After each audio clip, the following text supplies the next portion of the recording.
Hillary Clinton recently made history as she broke the glass ceiling. While she is the first woman nominated by a major party, she's not the first woman to run or even be nominated. Before Clinton, there were other women who broke the ceiling too, opening for Clinton down the road. In her acceptance speech, Clinton said, "When any barrier falls in America for anyone, it clears the way for everyone." So today we're going to look at how our nation got to this nomination. Presidential historian Mike Purdy joins us now. Mike, as I mentioned, Hillary Clinton is not the first woman to be nominated. So who was? Well, there's a little bit of a dispute on that. Most people say it was a woman named Victoria Woodhull in 1872 when Ulysses Grant was running. However, there is some controversy about that, whether she was really the first. And she ran a somewhat unorthodox campaign. And by that I mean one issue was she was not even constitutionally eligible to run for president. She was only 34 years old when she ran. She would only turn 35 in September of 1873. So some people question whether she was really the first woman to run. She obviously couldn't even vote at that point in time. Women didn't get the vote until 1920. And Victoria Woodhull was also in jail on election day. So there were a number of curiosities about it. So some people say that the first place really goes to a woman named Belva Lockwood in 1884. But since then, there have been, at least a couple of dozen, if not more, women who have run for president, but not on major party tickets. What party was Woodhull affiliated with? She was with the Equal Rights Party. Another interesting curiosity, she had as her vice presidential candidate the abolitionist Frederick Douglass, but Douglass never even acknowledged the nomination and, in fact, campaigned for Ulysses Grant. Wow. Okay. Do you see any similarities between Woodhull and Clinton or even Donald Trump? Well, I think there are some similarities between Woodhull and perhaps even Bernie Sanders. Woodhull was a trailblazer in many ways. The Equal Rights Party was for women's rights, for the 8-hour workday, a number of very, very progressive measures. And so she was very, very much out there. In her lifetime, she was a somewhat controversial figure, but she did blaze the trail. She was the first woman to testify before a congressional committee. And so she was always out there, even at a very early age. Speaking of trailblazers, Donald Trump's wife, Melania, who is from Slovenia, was recently under fire for violating immigration laws, possibly, when she first came to the U.S. Will she be the first lady born outside the United States? Actually not. She will be the second first lady born out of the United States. The first one and the only one to date is John Quincy Adams, our sixth president.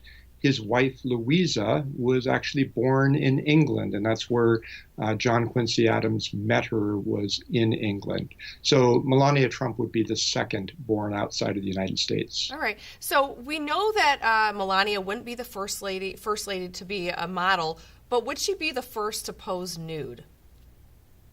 Yes, she would be. She'd be the first one to pose nude. Betty Ford was actually a model in her early years. And I think Melania Trump would bring some of the glamour that perhaps Jackie Kennedy brought to the White House.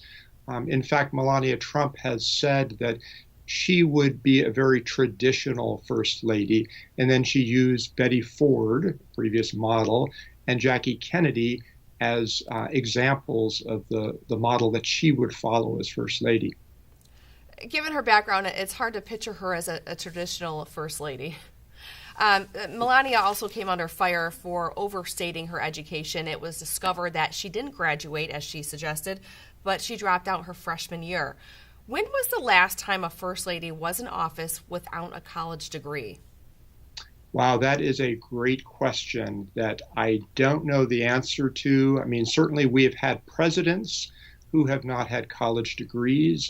Harry Truman was the last president without a college degree, and I suspect that we've had many first ladies as well, because higher education has only, for women, been a more recent thing. Mm-hmm. I tried to figure this out. I do know that it hasn't at least been since the 70s. Every First Lady has had a degree since then, but prior to that, it's kind of hard to tell. Now, with the possibility of the first female president, we now may have another first, the first gentleman, Bill Clinton. Is that what he'll be called, do you think? I don't think so. I think if the first woman president did not have as a husband a former president, then I think he would probably be called first gentleman. But in this case, Bill Clinton is already a former president, and with former president comes the title, President Clinton. And so I think it would almost be a demotion for Bill Clinton to end up being called the first gentleman. So I suspect he would be called President Clinton, former President Clinton. If they're both being introduced, perhaps it would be the President of the United States, Hillary Clinton, and President Bill Clinton. It may get a little bit confusing, but I think the title of president is going to stick with Bill Clinton. All right.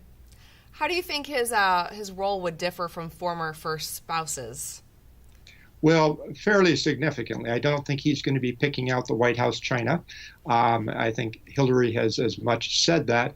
With his significant expertise and political knowledge, I suspect that Hillary Clinton would use him quite a bit on policy issues, much more on an informal basis, though. He could not be a formal government employee under her supervision. After John F. Kennedy appointed Bobby Kennedy as Attorney General, in the years after that, there were laws passed prohibiting nepotism like that, to have somebody appointed to a significant position that would be supervised by the president.